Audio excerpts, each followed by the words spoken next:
일단 막학기에 그 인턴을 하게 됐어요.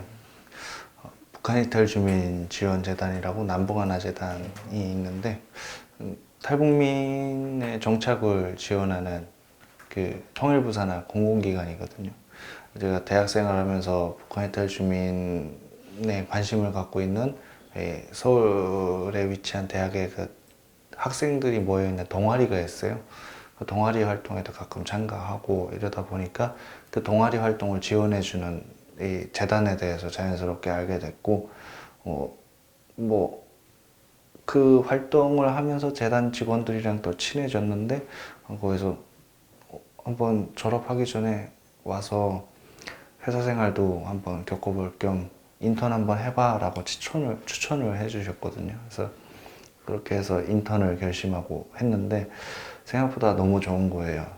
북한 이탈 주민이 북한 이탈 주민을 지원하는 기관에서 일을 하면서 아무래도 그 뭐 세계적인 이런 난민 연구 사례 뭐 이런 것들을 보면 다문화 관점에서 볼 때 먼저 간 주민들이 이후에 오는 주민들을 정착민들이 이후에 오는 주민들을 정착을 도와주는 이런 사업을 하는 부류가 되게 그런 사례들이 많더라고요. 그래서 탈북민을 내 정착을 돕는 걸 탈북민이 하는 것도 참 좋고 바람직하고 효율이 나는 일이다라고 생각을 했고, 그렇게 하면서 탈북민들 중에 어르신들을 케어하는 지역공동체 사업을 보조를 했는데, 탈북민 어르신들과 이야기를 하고 그들의 뭐 고충 뭐 들어주고 하는데 아무래도 남한 출신 직원분들이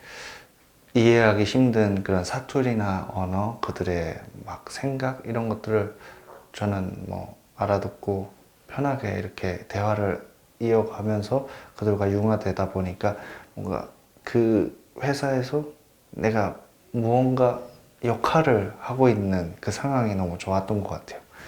그래서 회사 생활 한다면 여기도 좋겠다 라는 생각을 가지고 할 때쯤 인턴을 지원해서 6개월을 지금 쭉 하고 있는데, 제가 대학 생활을 하면서 아버지가 아프셔가지고 아버지도 뭐 좀 봐드려야 되고 하다 보니까 알바를 하면서 병행을 했어요. 그래서 여러 가지 알바들을 하면서 했는데 뭐 노가다도 해보고 편의점도 해보고 뭐 음료 트럭 따라다니기도 하고 이러면서 하다 보니까 주말에는 저기 그 강남에 있는 수입차 전시장에서 발레 파킹을 했어요. 그걸 한 3년을 했는데 거기 그 영업이사 한 달에 막 20대 30대씩 팔면서 엄청난 그 수익을 얻는 그 영업이사가 제가 졸업할 때가 됐다니까 다가오더니 저보고 너 300만 원 월급 줄 테니까 내 밑에서 영업 배워볼래? 너 한 1년 배우면 너 차 잘 팔 거야. 수입차 팔면 엄청난 뭐 한 달에 1,000만 원, 2천만 원 우습게 벌 수 있어. 이런 이야기를 하더라고요. 그래서 진짜? 이양 돈 버는 거? 뭐 저기 아무래도 공공기관은 페이가 작잖아요. 그러니까 여기 한번 경험해 볼까? 이런 생각 돈에 혹 해가지고 넘어가서 인턴 끝나고 계약직 면접이 있었어요. 많이 고민을 했어요. 면접 그냥 때려치고 이거 그 지금 입사 지원 때려칠까 그냥 이쪽 갈까 고민하다가 그래도 이왕 서류 넣었는데 여기까지는 해보고 한번 결정을 내려보자 했는데 합격을 했거든요. 합격한 다음에 저 그냥 딜러 하겠습니다 하고 뭔가 합격하고 그거 포기하고 가니까 뭔가 더 떳떳한 것 같기도 미안한데 일단은 그러고 딜러를 한다고 해서 갔는데 이제는 아시겠지만 뭐 테슬라도 그렇고 온라인 판매 하잖아요. 이제는 딜러가 없어지는 추세거든요. 그래서 열심히 막 배우다 보니까 진짜 그렇게 고객을 많이 보유하고 있고 고객들에게 차량 서비스나 이런 데서 많이 특화되어 있어서 판매를 많이 하는 딜러들, 소수의 딜러들만 살아남고 나머지는 다 이제 도태되고 온라인 판매로 전환되고 있는 시점이었죠. 그래서 내가 아무리 열심히 한다고 해도 여기선 끝이구나 라고 생각을 해서 한 8개월 일하다가 그만두고 다시 이쪽 남부가나재단으로 돌아오게 됐습니다.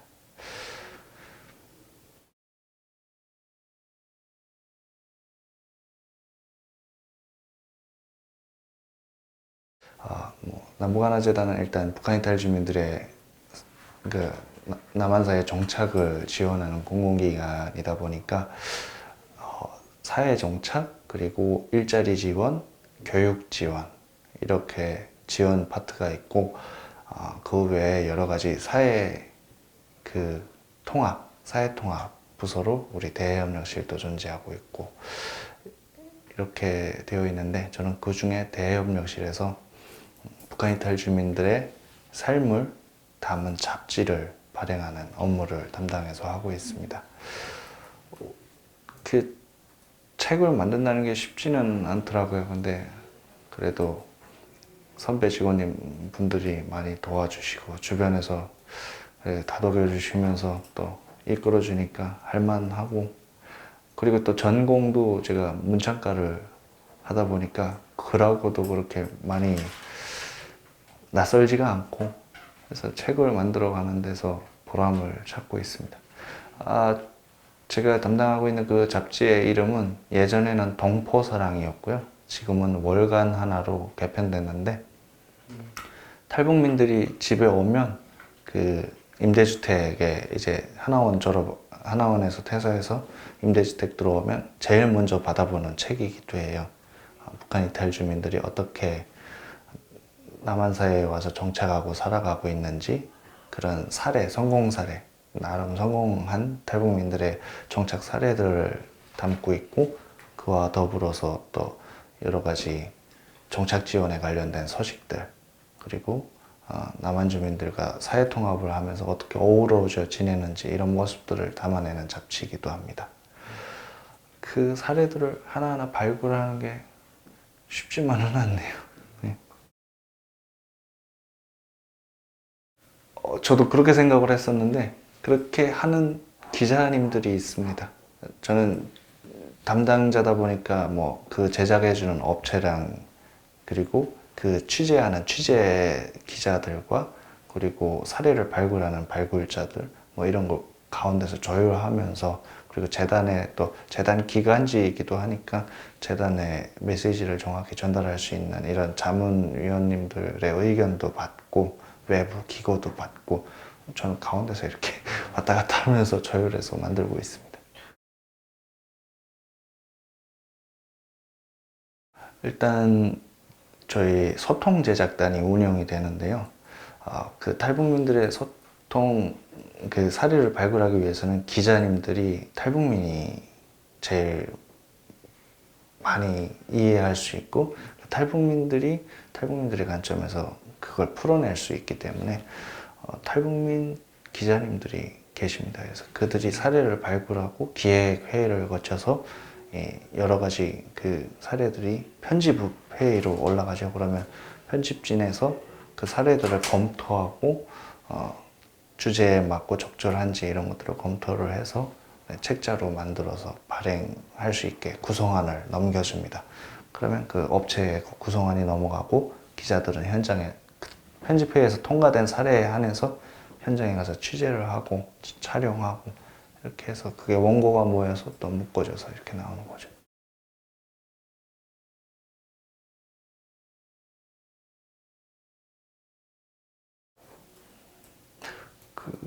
고향이죠. 북한은 언제든 가고 싶은 고향. 근데 언젠가 왕래가 자유로워지고 통일이 되고 또는 뭐 개방이 돼서 그렇게 가고 싶은 곳이고 지금의 저 세습제도가 있는 북한은 하루빨리 무너져야 되는 그런 것이라고 생각을 하고 아무래도 이게 뭐 정치적인 발언이 될 수도 있지만 어쨌든 저는 거기서 제 인생을 사기당하고 살았었죠. 제 의지와 저의 사고 방식으로 살 수 없었던 것이었습니다. 모든 것이 다 주입된 사상과 주입된 그런 학습 방법대로 살았어야만 했던 그런 것이었기 때문에 그게 빨리 없어지기를 간절히 바라고 있고 그런 일들에 동참하고 있습니다.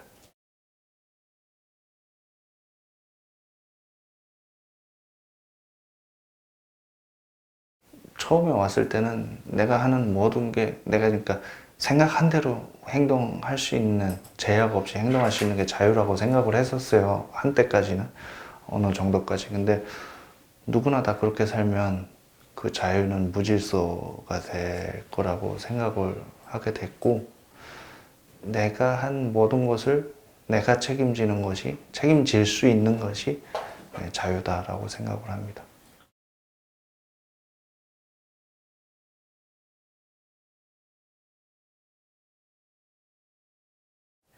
아무래도 북한 이탈 주민 지원기관에서 일을 하다 보니까 여러 탈북민 사례들을 보고 있는데요.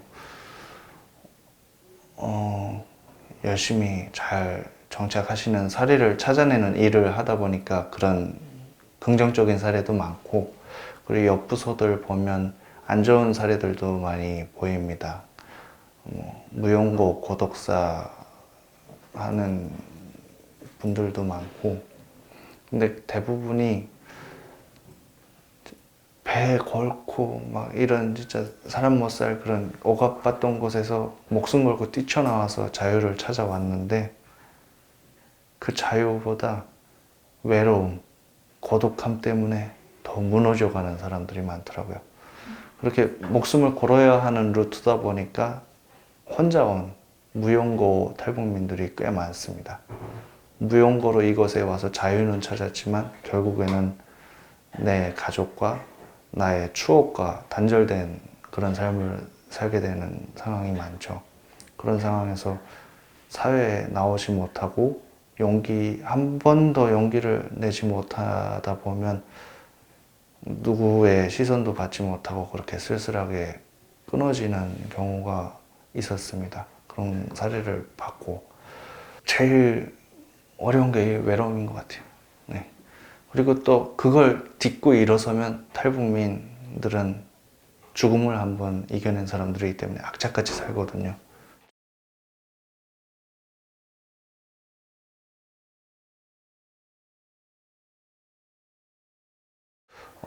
사회 좀 사회통합 그 통계를 해마다 재단에서 실시하고 있거든요. 근데 3D 업종이나 제가 처음에 저선소를 찾아갔던 것처럼 간단하게 배워서 할 수 있는 일들에 많이 종사합니다. 그리고 그러다 보니까 전문가적인 이런 일을 할 수 없다 보니까 장기 근속 기간이 많이 짧습니다. 근속 기간이 많이 짧고 장기 근속하는 사람들의 수가 조금 적은데 이게 점점 가면서 탈북민들의 탈북 동기가 배고파서 살기 위해서 탈북하던 2000년대와 달리 요즘에는 자기의 미래의 비전을 보고 이민형 탈북을 시도하는 사람들이 많아지다 보니까 젊은 MZ 세대의 탈북도 많아지고 이 사람들은 비전을 보고 공부를 해서 전문직으로 발전하는 경우도 꽤 많거든요. 그래서 점점 이후에 온 탈북민들의 그 직업적인 전문적인 그런 형태가 점점 늘고 있는 현실이기도 합니다.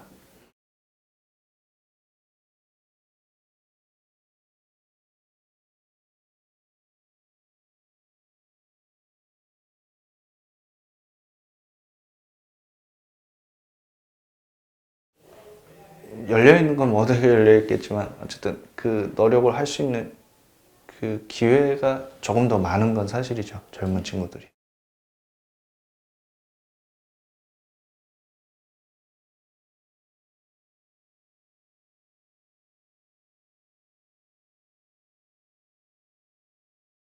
일단 연세 드신 분들이 우리 정착 성공 사례 나온 분들은 대부분 영농을 하시는 분들이 많이 그런 사례가 취합되고 있습니다.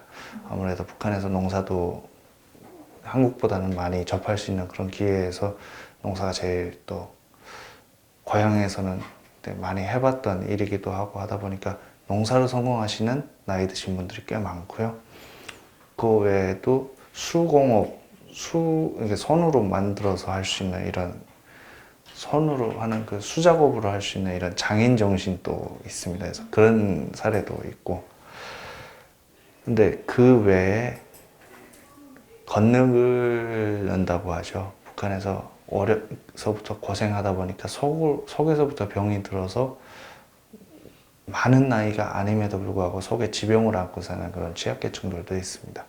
그런 경우에는 뭐 우리 사회에서 가장 보편적인 그런 복지제도가 있으니까, 근데 외롭기 때문에 그들에게 공동체 이런 것을 형성해줘서, 왜냐하면 그 외로움이 가장 큰 적이기 때문에 공동체 지원을 좀 해주는 게 그들의 정착에 좀 도움이 되지 않을까라는 생각을 하기도 했습니다.